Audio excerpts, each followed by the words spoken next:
Hello guys, I am अंकित भट्ट। स्वागत है आपका उत्तराखंड ऑनलाइन एजुकेशन हब में। तो गाइज हमारी चंद राजवंश की हिस्ट्री के पार्ट चल रहे थे। इसमें हम चंद राजवंश के 50 राजा पढ़ चुके थे। इससे पहले हमने पढ़ा था 50वां राजा था बाज बहादुर चंद।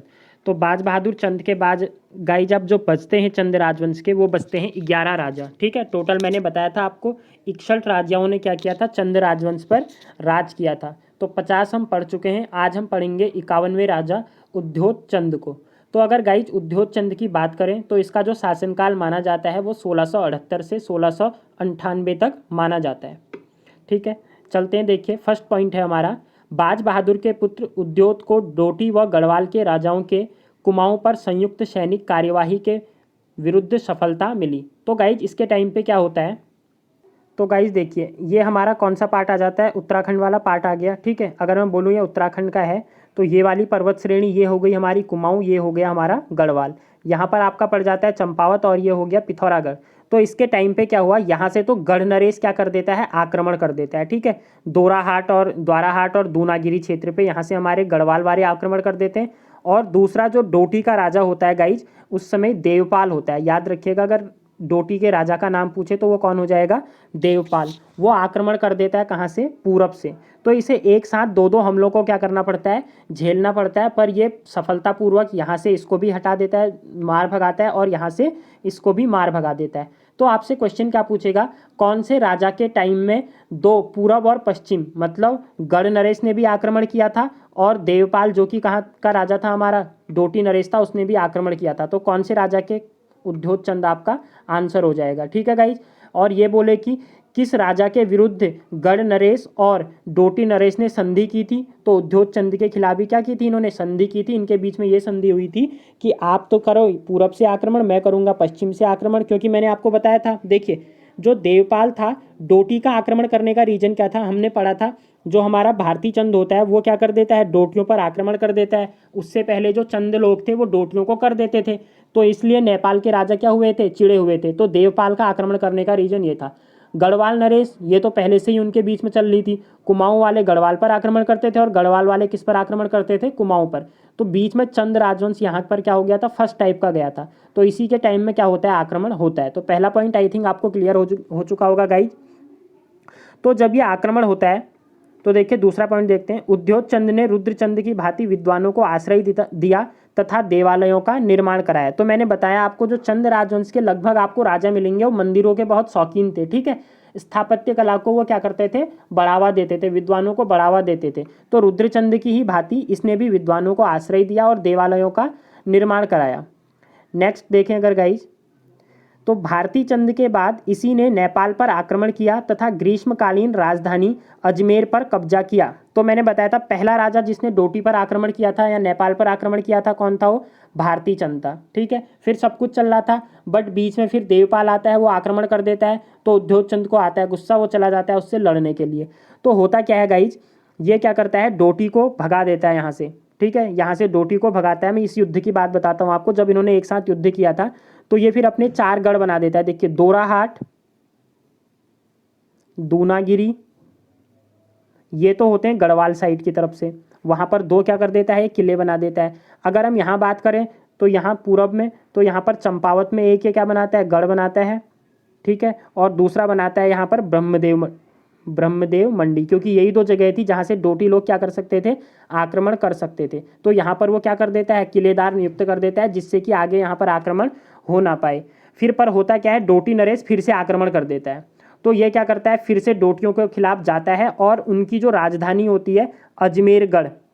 ठीक है, याद रखिएगा, डोटियों की ग्रीष्मकालीन राजधानी कौन थी, अजमेरगढ़ थी। वहाँ पर क्या करता है, विध्वंस कर देता है। ठीक है, विध्वंस कर देता है, दोनों को भगा देता है। और उसके बाद ये कहाँ चला जाता है, ये सोचता है कि ये जो विजय है मुझे, क्योंकि गढ़वाल वालों को भी भगा दिया है, डोटियों को भी भगा दिया है, तो सोचता है कि ये देवताओं के प्रसाद से मिली है। और ये अपना प्रयागराज में स्नान करने चला जाता है। तो इंपॉर्टेंट पॉइंट बनेगा आपका, प्रयागराज में स्नान करने के लिए कौन गया था, तो उद्योत चंद गया था। ठीक है, कब गया था, तो 1682 में गया था। 1682 में ये कहाँ चला गया था, प्रयागराज में स्नान करने के लिए चला गया था। और अगर पूछे इसने कौन से घाट पर स्नान किया, तो याद रखिएगा रघुनाथ घाट, रघुनाथपुर घाट पर इसने क्या किया था, स्नान किया था। और जब गाइज ये बात हमारे डोटी नरेश देवपाल को पता चलती है तो वो इसी चीज़ का क्या करता है, लाभ उठाता है और पुनः क्या कर लेता है, राजधानी की ओर आ जाता है, मतलब चंपावत में क्या कर लेता है, कूच कर देता है। फिर से उद्योगचंद जल्दबाजी में यहाँ से आता है और फिर से डोटी को क्या करने चला जाता है, भगाने के लिए चला जाता है।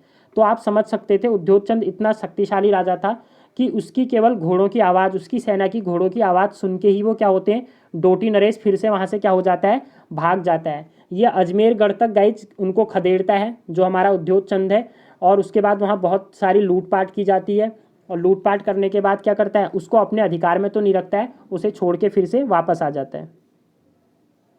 और गाइज जब ये गए थे अजमेरगढ़ इस अभियान में, याद रखिएगा जो हमारा चंद राजवंश का सेनापति होता है, ठीक है, वो क्या होता है, मर जाता है। तो उस सेनापति का अगर नाम पूछे, क्योंकि आप जानते हैं उत्तराखंड में क्वेश्चन कहीं से भी आ जाते हैं, तो हीरू देऊबा था उसका नाम, हीरू देऊबा, ठीक है, हीरू देऊबा नाम का सेनापति था जो इस अभियान में क्या हो जाता है, मृत्यु को प्राप्त हो जाता है। तो उसके बाद वो इनके वंशजों को जो राजा होता है 8 गांव रौत में देता है। रौत का मतलब अगर पूछेगा इस क्वेश्चन बन सकता है, रौत का मतलब क्या होता है, रौत होती है बहादुरी में मतलब, ठीक है, कोई अगर कोई बहादुरी का काम करते थे तो उसे पुरस्कार कह सकते हो, रौत जो है बहादुरी है, ठीक है, में दिया जाता था।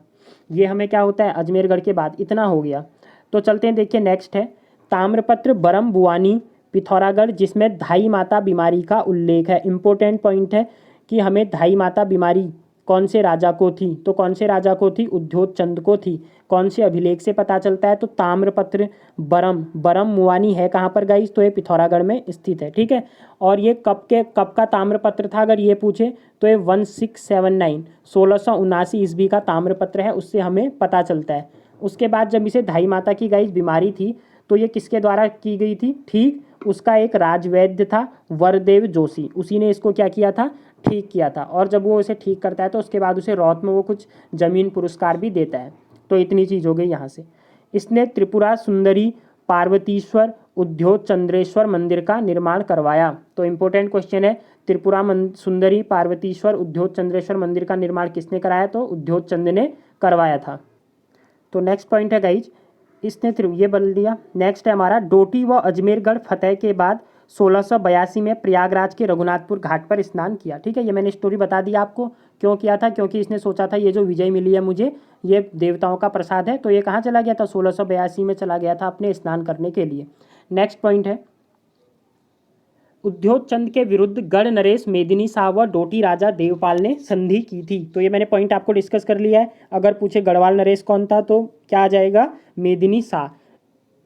नेपाल का राजा कौन था, तो डोटी का राजा था आपका देवपाल, ठीक है। दोनों इंपॉर्टेंट नेम है गाइज, याद रखिएगा। नेक्स्ट है, दोराहाट दूनागिरी चंपावत सोर व ब्रह्मदेव मंडी में इसने क्या की थी, छावनी स्थापित की थी। क्यों की थी मैंने आपको बता दिया है, क्योंकि ये नहीं चाहता था कि फिर से गढ़वाल नरेश दोराहाट और दूनागिरी ये पड़ेगा ऐसे कुमाऊं वाले गढ़वाल वाले रीजन में, चंपावत सोर और ब्रह्मदेव मंदिर मंडी तो ये पड़ेगी यहाँ, ताकि दोनों जगह से क्या हो सके, सीमा सुरक्षित हो सके। तो छावनी क्या कर देता है, ये स्थापित कर देता है। नेक्स्ट पॉइंट है, 3 बार नेपाल पर इसने क्या किया, आक्रमण किया। तो देखिए पहला आक्रमण तो मैंने आपको बता दिया कब किया था, जब इन दोनों ने संधि के लिए किया। फिर दूसरा जब ये कहाँ पर चला गया था, ये देवप्रयाग गया था, यहाँ रघुनाथपुर गया था गाइज। तो फिर से डोटी का देवपाल आक्रमण कर देता है, दूसरी बार खदेड़ता है। फिर जब फिर से आता है गाइज ये तीसरी बार डोटी का राजा, तो ये क्या करता है, इसको खदेड़ते खदेड़ते पहले तो अजमेरगढ़ में लूटपाट करता है, उसके बाद ये कहाँ चला जाता है, इसको फिर से 1688 में खैरागढ़ पर अधिकार कर लेता है, ठीक है। 1688 में खैरागढ़, गाइज जितने पॉइंट में बता रहा हूँ ना ये सब आपको एग्जाम में देखने में मिल सकते हैं, आप देख लीजिएगा।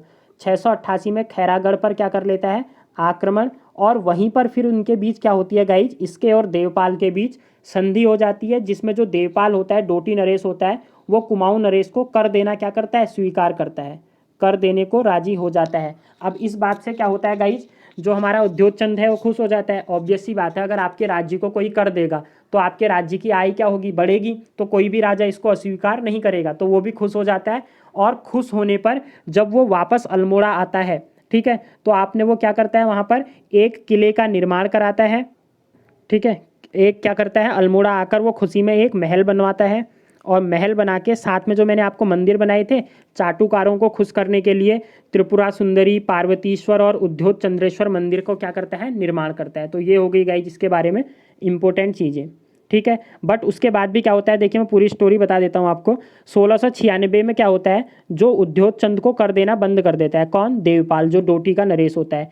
इस पर क्या करता है, वो फिर से चढ़ाई कर देता है और इस बार जुराइल दीपाइल कोर्ट में इनके बीच संग्राम होता है। याद रखिएगा नाम, ये नेपाल में एक जगह है जुराइल दीपाइल, ठीक है।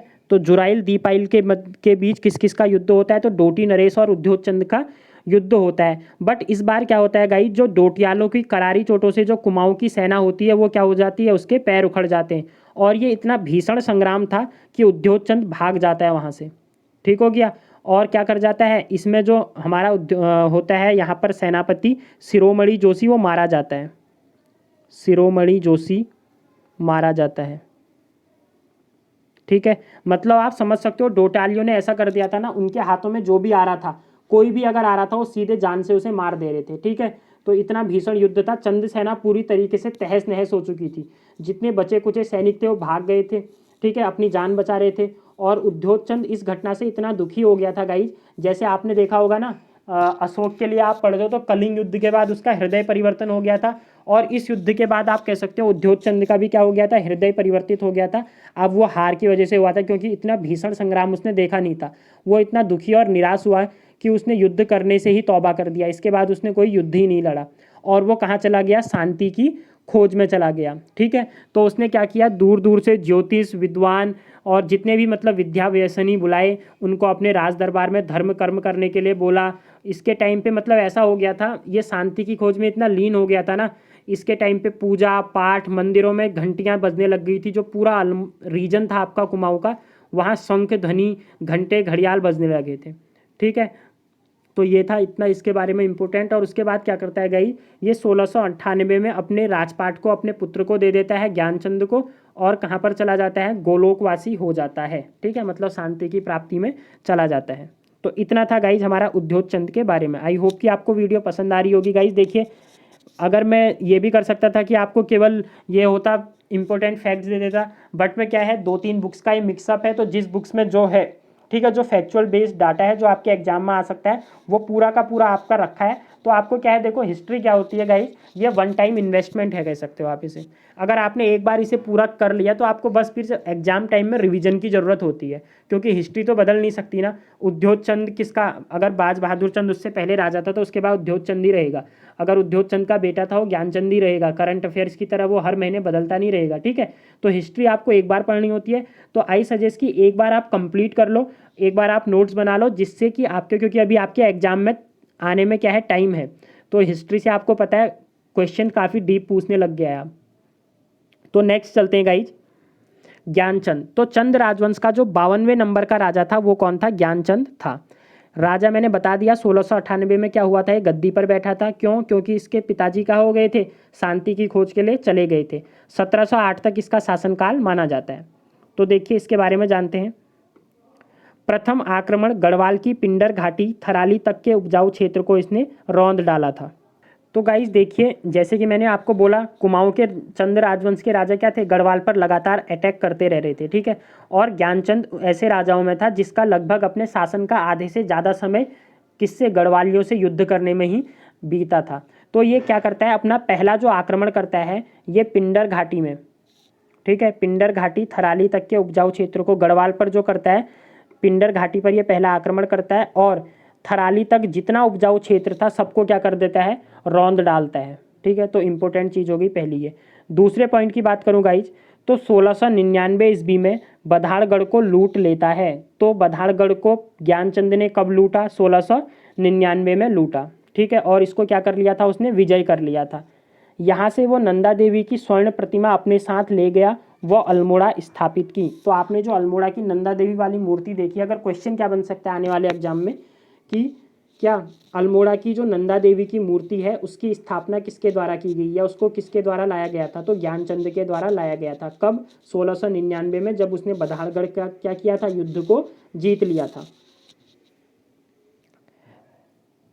उसके बाद गाइज क्या करता है 1700 ईस्वी में, ठीक है, एक साल के बाद ही ये रामगंगा को पार करके, जो आपकी रामगंगा फ्लो करती है उसको पार करके मल्ला सलाड़, साबुली, खाटली और सेंजदार नामक गांवों को क्या कर लेता है, लूट लेता है, सारे के जितने इनके गांव थे, ठीक है। और साथ में क्या कर लेता है, जो तीलू रौतेली वाली जगह थी उसको भी क्या कर लेता है, अपने कब्जे में ले लेता है, क्योंकि जैसे ही तीलू रौतेली की मृत्यु होती है तो फिर गढ़ नरेश के द्वारा उस क्षेत्र को क्या कर लिया जाता है, अपने काबू में कर लिया जाता है। तो सारा का सारा आप देख सकते हैं, पहला युद्ध आते ही इसने थराली वाला किया, फिर 1699 में बधाड़गढ़ पे लूटा, फिर 1700 में क्या कर दिया, रामगंगा घाटी को पार, नदी को पार करके मल्ला सलाण, साबुली, खाटली, सेंजधार नामक गाँव को क्या कर लेता है, लूट लेता है। तो गाइज वैसे इसके बाद जो अगला जो युद्ध होता है वो 1701 में फतेह शाह के द्वारा किया जाता है, ठीक है, जो कि कुमाऊं पर होता है, क्योंकि ऐसा तो है नहीं आप कुमाऊं वाले राजा अगर आक्रमण कर रहे हैं तो गढ़वाल वाले नहीं करेंगे, ठीक है। वैसे हम पढ़ेंगे इसे फतेह शाह वाली वीडियो में, बट मैं एक आपको बता देता हूँ, 1701 में फतेह शाह जो पाली वाला क्षेत्र होता है, ठीक है, पाली परगना का जो गिवाड़ वाला क्षेत्र होता है वहाँ उसको लूट लेता है, मतलब पूरा तहस नहस कर देता है, उस जगह को वीरान कर देता है और जनता क्या हो जाती है, इधर उधर भाग जाती है। तो अभी मैंने इसमें डिस्कस किया नहीं है। फिर उसके बाद अगर इसके अगले आक्रमण की बात करें गाइज, जो ज्ञानचंद्र ने गढ़वाल पर किया था, तो गाइज इसका जो नेक्स्ट युद्ध था वो 1704 में डोटी अभियान, ठीक है। अगर आपसे पूछे ज्ञानचंद्र का डोटी अभियान कब चला था तो 1704 में। हुआ क्या था गाइज, देखिए हमने पढ़ा था जो इसके कौन थे, पिताजी थे उद्योत चंद्र, वो अंतिम युद्ध में क्या हुआ था, जो डोटी के नरेश ने थे उन्होंने बड़ी बुरी तरीके से इनको क्या कर दिया था, हरा दिया था। तो पुत्र को क्या हो गया था, इस बदला लेना था उस हार का। तो इसीलिए ये क्या करता है, 1704 ईस्वी में गाइज ये चला जाता है डोटियों को हराने के लिए। बट होता क्या है कि भाबर में ये युद्ध लड़ा जाता है और वहाँ पर उस टाइम पे क्या हुआ रहता है, मलेरिया रोग फैला होता है, मलेरिया, ठीक है। तो मलेरिया का रोग फैला हुआ होता है, इससे क्या होता है, सीमा जो हमारा डोटी का राजा था, ठीक है, डोटी लोग तो भाग जाते हैं, बट जो कुमाऊं की सेना होती है वो मलेरिया से ग्रसित हो जाती है, सारी की सारी सेना को क्या हो जाता है, मलेरिया हो जाता है। तो देखिए वही पॉइंट मैंने डिस्कस किया है, शॉर्ट में लिखा हुआ है, 1704 में डोटी अभियान, मलेरिया ग्रस्त भाबर में युद्ध हुआ, डोटी नरेश तो हार कर भाग गया, लेकिन सेना जो कुमाऊं की सेना थी वो मलेरिया से क्या हो गई गाइज, ग्रस्त हो गई। तो अगर आपसे ये पूछे मलेरिया कौन से चंद राजवंश के टाइम पे आया था, तो ज्ञानचंद के टाइम पे, ठीक है। तो अपने पिता की तरह ही ये भी क्या था, मंदिरों को बनाने का शौकीन रखता था। तो इसने भी क्या किए, जितने भी गाइस जिन्होंने मंदिर बनाए थे, ठीक है, ज्ञानचंद और उद्योत चंद ने जो मंदिर बनवाए उनको देवल या धौल कहा जाता है, याद रखिएगा, ठीक है। देवल या धौल क्या है, ये मंदिर हैं जो कि ज्ञानचंद्र द्वारा बनाए गए थे, साथ में इसके पिता का नाम भी आता है, और पिता कौन थे गाइस जिसके, उद्योत चंद थे, ठीक है। तो याद रखिएगा, ये भी इंपॉर्टेंट पॉइंट है। नेक्स्ट पॉइंट है, चौपाता, नकुलेश्वर, कासनी, मसौली आदि मंदिर चंद्र शैली के मंदिर हैं जो इन्होंने बनाए थे। तो इनकी शैली आपसे पूछ सकता है, सारे मंदिरों के याद रखिएगा, चौपाता, नकुलेश्वर, कासनी, मसौली मंदिरों की शैली कैसी है, तो इन मंदिरों की शैली चंद्र शैली की बनी हुई है। किसके द्वारा बनवाए गए थे, तो ज्ञानचंद के द्वारा इनका क्या हुआ था, निर्माण हुआ था, मतलब इनके द्वारा ये बनवाए गए थे। तो गाइज फिर क्या होता है, अब जैसे कि हो गया 1708 में इसकी क्या हो जाती है, मृत्यु हो जाती है, और 1708 में जब इसकी मृत्यु होती है तो इसका प्रतापी जो राजा था कौन, जगत चंद क्या आ जाएगा, आप शासन करने लग जाएगा, ठीक है। तो जगत चंद किसका पुत्र था, ज्ञानचंद का पुत्र था। कब राजगद्दी पर बैठा, तो 1708 पर ये राजगद्दी पर बैठा था। तो देखिए 53वां राजा जगत चंद 1708 में गद्दी पर बैठा और 1720 तक इसने क्या किया, शासन किया। तो देखिए पहला पॉइंट ही क्या है, सर्वाधिक उत्कर्ष का काल माना जाता है इसे, सर्वाधिक यश प्राप्त राजा था और मिलनसार राजा था, इंपॉर्टेंट पॉइंट है, ठीक है। सर्वाधिक उत्कर्ष काल कौन से राजा के टाइम में था चंद्र राजवंश का, तो जगत चंद्र के टाइम में। सर्वाधिक यश प्राप्त राजा कौन था, जगत चंद था। मिलनसार राजा कौन था, जगत चंद था। मिलनसार इन द सेंस आप कह सकते हो इसके टाइम पे ना तो डोटियों से कोई आक्रमण लड़ा इसने और ना ही गढ़ नरेश से आक्रमण लड़ा, ठीक है। तो मतलब एक मैत्रीपूर्ण संबंध इसने बनाए हुए थे। बट होता क्या है गाइज कि जो हमारे गढ़वाल के फतेह शाह होते हैं, ठीक है, वो क्या कर देते हैं, कुमाऊं पर आक्रमण कर देते हैं। तो कुमाऊं पर जब आक्रमण होता है तो फिर क्या करना पड़ता है, इन्हें युद्ध के लिए जाना पड़ता है। तो देखिए दूसरा पॉइंट क्या है, सर्वाधिक धन धान्य युक्त तथा तराई से 9 लाख रुपए की आय इसी समय थी। तो इम्पोर्टेंट पॉइंट है, इसके टाइम पे सर्वाधिक धन था किसके पास, चंद्र राजवंश के पास। कितनी आय होती थी, इससे पहले मैंने आपको पढ़ाया था पिछली वीडियोज़ में, ठीक है। 84 लाख परगना क्षेत्र कौन सा क्षेत्र कहलाता था, जो अभी वर्तमान में आपका तराई क्षेत्र है। उपजाऊ भूमि थी, तो उसकी वजह से यहाँ से आमदनी चंद राजवंश को ज़्यादा होती थी। जो मैक्सिमम आई थी गाइज वो कितनी थी, 9 लाख रुपये प्रति वर्ष थी। और ये किसके टाइम पे आई थी, ये जगत चंद्र के टाइम पे ही आई थी। चलते हैं नेक्स्ट पॉइंट पे। कुमाऊं का स्वर्णकाल, तो किस राजा के काल को स्वर्णकाल कहा जाता है, तो जगत चंद के शासन को कुमाऊं का क्या बोला जाता है, स्वर्णकाल बोला जाता है। ठीक है, वन लाइनर की पॉइंट में मैंने फैक्ट्स रखे गाइस एग्जाम में, जिससे कि डायरेक्ट आपको कोई वो ना हो, नोट्स आप पढ़ें और डायरेक्ट आप क्या कर सकते हैं, आंसर दे पाएँ। ठीक है, तो देखिए मैंने बोला आपसे क्या होता है, गढ़वाल नरेश क्या कर देते हैं, इस पर आक्रमण कर देता है, तो इसको फिर क्या जाना पड़ता है, वहाँ आक्रमण करने के लिए चला जाता है और गढ़वाल नरेश को क्या कर देता है, हरा देता है। पहले दून घाटी पर अधिकार करता है और उसके बाद उसकी श्रीनगर को भी क्या कर लेता है, अपने अधिकार में ले लेता है, जो कि उसकी राजधानी थी। और वो गाइस क्या करता है, श्रीनगर मतलब कि गढ़वाल को एक ब्राह्मण को क्या कर देता है, बोलता है कि अब आप यहाँ का राजकाज संभालो और मैं तो अपने अल्मोड़ा चले जाता हूँ। तो जब ये अपना वापस आ जाता है कुमाऊं में, तो उसी चीज़ का फ़ायदा उठाते हैं फतेह शाह जी, और फतेह शाह क्या कर देते हैं गाइज, फिर से गढ़वाल पर अपना क्या कर लेते हैं, आधिपत्य जमा लेते हैं। और फिर क्या करता है, एक बड़ी सेना लेकर कुमाऊं की कत्यूर घाटी में आक्रमण कर देता है। कौन, फतेह शाह। ठीक है, गरुड़ा ग्राम मैं बता देता हूँ, देखिए गरुड़ा ग्राम, ठीक है, बैजनाथ घाटी के पास पड़ता है। वहाँ पर एक गस्सार ग्राम है, गस्सार ग्राम है, उसको बद्रीनाथ को क्या कर देता है, चढ़ा देता है। अब चढ़ा देने का मतलब क्या होता है गाइस, कि जितना भी देखिए पहले पुराने टाइम में क्या होता था, हर गांव से कर आता था कुछ ना कुछ। अब इस गांव को चढ़ा देने का मतलब क्या है, जितना भी इस गस्सार गांव से कर आता था वो सारा का सारा कर कहाँ पर जाता था, आपके बद्रीनाथ मंदिर को चढ़ाया जाता था। ठीक है, तो इसी की से क्या हो गया, बद्रीनाथ मंदिर अब इस गस्सार मंदिर की सत्र से चलने लगा था। तो इम्पोर्टेंट क्वेश्चन है, कौन से नरेश ने या कौन से गढ़वाल नरेश ने गस्सार को बद्रीनाथ मंदिर को दान दिया था, तो फतेह शाह। और उस टाइम पे कुमाऊं का राजा कौन था, तो कुमाऊं का राजा उस समय कौन था, जगतचंद था। ठीक है, अगला पॉइंट बनता है गाइज, जो मुगल सम्राट, जैसे हमने पढ़ा चंद राजवंश और मुगलों के अच्छे खासे क्या थे, इनके संबंध थे, क्योंकि रुद्रचंद आपका क्या चला जाता था, गढ़वाल पे चला गया था, सॉरी मुगलों के पास चला गया था, उनका उसने क्या कर लिया था, जमींदार बन गया था। तो ऐसे ही जब हम बात करें जगतचंद की, तो जगतचंद किसके समकालीन था, ये मुगल सम्राट बहादुर शाह के समकक्ष था। ठीक है, इसने भी उन्हें घोड़े, चंवर, खांडे, खुकरी, कस्तूरी, निखीसी, गजगा, सोने चांदी बर्तन क्या किए थे, भेंट में दिए थे। और उसने बदले में क्या किया गाइस, दिल्ली पति ने मतलब जो बहादुर शाह ने था, उन्हें अभय दान दिया। अब अभय दान का मतलब क्या होता है गाइज, आपको कोई डरने की बात नहीं है, मैं आपके साथ हूँ, अगर आप पर कोई भी आक्रमण करता है तो मेरी सेना हमेशा आपके लिए क्या होगी, तत्पर रहेगी। नेक्स्ट है क्वेश्चन, जगत चंद ने जुआरियों पर कर लगाया, बहुत इंपॉर्टेंट क्वेश्चन है गाइज। देखिए कौन से चंद राजा ने जुआरियों पर कर लगाया था, तो जगत चंद ने जुआरियों पर कर लगाया था। ऐसे एक बता देता हूँ आपको, जौ से जुआ, जुआरी, और जौ से जगतचंद, ऐसे याद रख लेना। ठीक है, तो जुआरियों पर किसके द्वारा लगाया गया था, जगतचंद के द्वारा लगवाया गया था। एक लास्ट पॉइंट बच जाता है गाइज इसके लिए, श्रीनगर वापस जीतने पर कुमाऊं की कत्यूर घाटी में आक्रमण कर गरुड़ व बैजनाथ को रोकने के बाद, रौदने के बाद होगा गाइज यहाँ पर, उसने गरसार ग्राम को बद्रीनाथ को चढ़ा दिया, बता दिया है। नेक्स्ट पॉइंट है, जगतचंद की मृत्यु चेचक से हो गई। तो देखिए 12 साल का इसका शासनकाल था, आप देख सकते हो 8 से 20 तक था, तो 12 वर्ष तक शासन किया इसने। इसके टाइम पे सबसे ज़्यादा आय आई, ठीक है, 9 लाख रुपए आती थी आपके, 84 लाख परगना तराई क्षेत्र से, लोगों में बहुत प्रिय हो चुका था, जनता की मतलब कोई भी पीड़ा होती थी ना तो डायरेक्ट उनसे जाके मिलता था।